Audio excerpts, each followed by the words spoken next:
My name is Dr. Gail Dines. I'm a professor of sociology and women's studies at Wheelock College, and I'm also founder and president of Culture Reframed, which is a non-profit that defines pornography as the public health crisis of the digital age. You know, I lecture all over the world. I lecture in colleges. What you see in the beginning is that the men, the hostility is literally coming off them. You can feel it. They're bristling with hostility towards me because they're obviously thinking, you know, what does this middle-aged feminist know about my life and about pornography?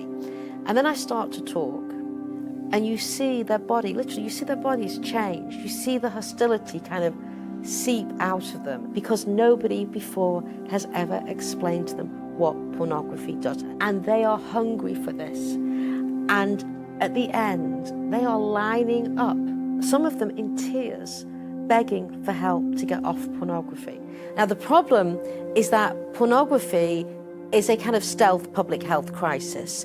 I think a lot of people, especially over the age of 35, do not understand the world of young people. They do not understand what it means to grow up in a society saturated by pornography. I mean, when you look back at our sort of father's generation, or even my generation, how did boys get to pornography? They found their father's Playboy, Penthouse, and they had limited access to pornography.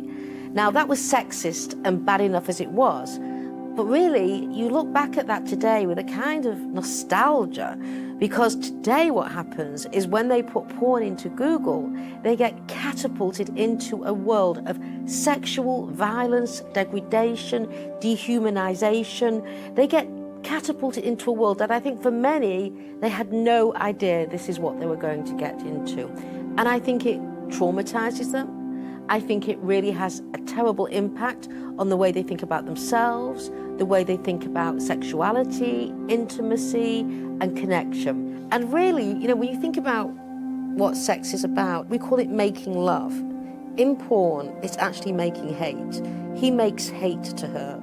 All the emotions that one links to hate, you know, degradation, fear, violence, disgust, all of those things are what he shows towards her.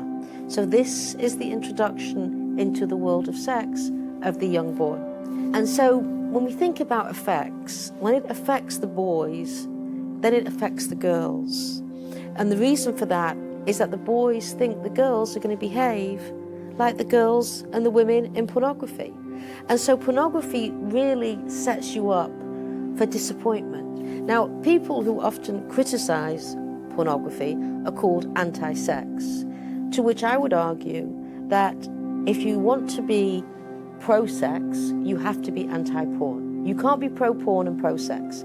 You have to pick one. And I think those of us who are against pornography are against pornography because we can't stand what it does to sex. We can't stand to see the way in which it reduces sex to an industrial toxic product, which is exactly what pornography does. The free porn sites were designed as a way to get young boys into pornography. So by the time they get their credit card, they're addicted and they're using it and using it. It's a perfect business model. And I don't know what kind of adult men these boys are going to grow up into, because we have robbed them of so much by introducing them to pornography at such an early age. We have allowed the pornographers to come in and to hijack our kids' sexuality into a sexuality that is predatory, that is violent, that is disconnected, and that reduces humans to just basically sex objects, men and women. So this is why pornography is a public health crisis. It goes from the individual and radiates out to families, communities,